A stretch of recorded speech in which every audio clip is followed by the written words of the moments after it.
C'est la rentrée des classes en Algérie, mes amis, avec le traditionnel lever de drapeau et Kassamad, évidemment l'hymne algérien qui est une chanson d'amour à ce drapeau. Et mes amis, ça donne la chair de poule.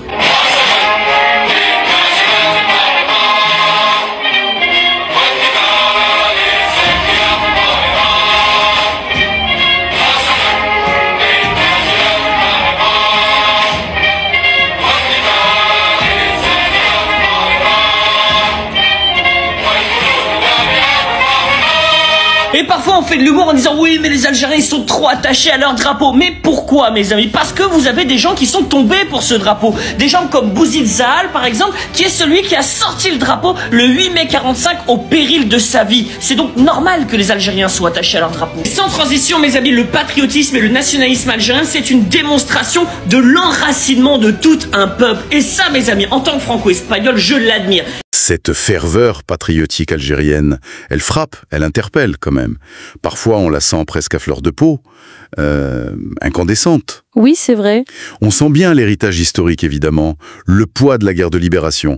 Mais est-ce que c'est tout?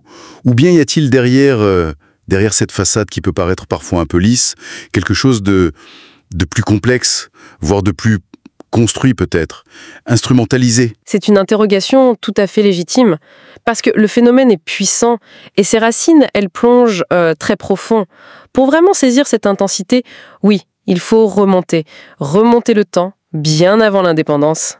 Avant 1962, même avant 54? Ah oui, bien avant. On parle de plus de 130 ans d'une présence coloniale qui n'était pas seulement, ce n'était pas qu'une occupation militaire ou économique, c'était une tentative systématique d'effacement. D'effacement, oui. Effacement d'une identité préexistante, d'une histoire qui était niée, d'une langue aussi reléguée, d'une foi qui était suspectée. La dépossession, elle n'était pas juste matérielle, elle visait vraiment l'être collectif. Une tentative d'assimilation qui, paradoxalement, aurait en quelque sorte forgé l'anticorps, une sorte de réaction immunitaire identitaire. C'est exactement ça. La négation a suscité l'affirmation. C'est le refus de cette assimilation forcée, le rejet de ce statut d'indigène dans son propre pays qui a été le carburant essentiel du mouvement nationaliste, bien avant 1954. D'accord. Et la réaction, elle a été à la mesure de cette entreprise de dépersonnalisation, un attachement viscéral aux racines réelles ou parfois un peu réinventées d'ailleurs, et une affirmation identitaire qui puise sa force, sa légitimité dans ce refus obstiné de la négation coloniale. C'est un socle psychologique fondamental. Et cette affirmation, elle s'est cristallisée autour de quoi concrètement avant même la guerre? Quels étaient les points d'ancrage? Alors, autour de figures, bien sûr, de mouvements politiques qui commençaient à naître, mais aussi très tôt autour de symboles. Des symboles investis d'une charge politique énorme. Prenez le drapeau, par exemple. Oui, le vert, blanc, rouge. Voilà, ce vert, ce blanc, ce croissant et cette étoile rouge. Il n'est pas sorti de nulle part en 1962. C'est l'héritier direct de l'étendard de l'étoile nord-africaine, déjà dans les années 20, puis du PPA. Donc bien avant la guerre de libération. Bien avant. Il a été brandi comme un défi, comme un acte de résistance. On pense évidemment, et c'est tragique, aux manifestations de mai 1945. Sétif, Guelma, Harata. Le brandir, c'était déjà un acte extrêmement lourd de conséquences, payé au prix du sang. Il symbolisait déjà cette volonté farouche de recouvrer une souveraineté qui était bafouée. Donc on est déjà dans le registre du sacré en fait, du sacrifice. Ces fameux chouhadas, les martyrs de la guerre de libération, ces centaines de milliers, ce chiffre qu'on entend partout, ce n'est pas juste une donnée historique, c'est... Non, c'est bien plus. Ça participe de cette construction mémorielle très intense.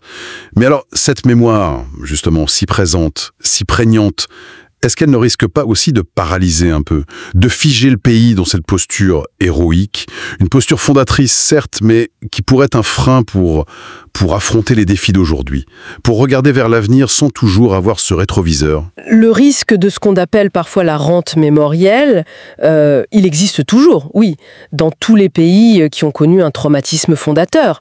Glorifier le passé, ça peut devenir une échappatoire face aux difficultés du présent, c'est vrai. Oui. Mais il faut mesurer la profondeur de la blessure initiale. L'Algérie postcoloniale, elle s'est construite sur ce récit du sacrifice. Ce n'est pas juste une option narrative, c'est le soubassement même de sa légitimité en tant qu'État-nation souverain. Le prix à payer pour exister? Exactement. Le 1,5 million de martyrs, bon, le chiffre est plus symbolique qu'exact, mais peu importe. Ça représente le prix payé pour l'existence même de la nation. C'est perçu comme une dette imprescriptible. Et ça fonde la psyché collective, ça explique cet attachement presque religieux au symbole de la patrie. Parce qu'ils sont vus comme l'héritage direct de ce sang versé. Toucher au symbole, quelque part, c'est toucher à ce sacrifice fondateur. Une dette morale qui unit donc. Mais alors, allons sur l'identité justement. On parle souvent d'une identité nationale une et indivisible, fondée sur des piliers comme l'arabité, l'islamité, et puis cette histoire commune dont on vient de parler. Oui. Or, l'Algérie, c'est une évidence, elle est plurielle, fondamentalement plurielle. Arabe, oui, mais aussi amazigh, avec leur langue, leurs revendications, les Touaregs au sud. Cette unité qu'on affiche avec tant de force, parfois même avec une certaine crispation, est-ce que ce n'est pas une simplification, voire une façade qui masque mal des tensions identitaires, linguistiques, bien réelles, qui d'ailleurs ressurgissent régulièrement? Vous pointez là une tension qui est vraiment constitutive de l'Algérie contemporaine. La diversité, c'est un fait. Géographique, historique, culturel, c'est indéniable. L'Algérie est un carrefour, Méditerranée, Afrique, Orient. Un carrefour de civilisation. Tout à fait. Et cette pluralité, notamment la composante amazigh, qui a été longtemps marginalisée, voire niée après l'indépendance au nom de cette unité arabo-islamique, eh bien, elle est au cœur de débats constants aujourd'hui. La reconnaissance, même tardive, de tamazight comme langue nationale, puis officielle, ça montre bien que l'identité algérienne, ce n'est pas un bloc monolithique figé en 62. Ce n'est pas gravé dans le marbre. Non, c'est une construction. Permanente, dynamique. Et parfois conflictuelle, oui. Le débat sur la place de chaque composante dans le récit national, il est loin d'être clos. D'accord. Mais alors, si cette unité qu'on proclame masque quand même des tensions, qu'est-ce qui fait vraiment le ciment commun, au-delà du discours officiel? Qu'est-ce qui fait qu'un Kabyle, un Chaoui, un Algérois, un Oranais, un Saharien se reconnaissent comme appartenant à une même communauté nationale? Il y a plusieurs éléments qui agissent comme liants. D'abord, et c'est peut-être paradoxal, c'est cette histoire partagée. Cette histoire de domination étrangère et de lutte pour s'en affranchir. Ça a forgé un très puissant sentiment d'appartenance commune, un destin partagé. Malgré les différences? Malgré les différences. Et puis, il y a les grandes dates commémoratives. Même si leur interprétation peut parfois varier, elles rythment une mémoire collective. Le 8 mai 45 et ses massacres, le 1er novembre 54, le déclenchement de l'insurrection, décembre 1960, les manifestations populaires massives, ou encore la journée du Shahid, le 18 février. Ce ne sont pas juste des jours fériés. Non, pas du tout. Ce sont des moments où se réactive ce sentiment d'unité. D'unité face à l'adversité passée et par extension face aux défis perçus du présent, qu'ils soient internes ou externes d'ailleurs.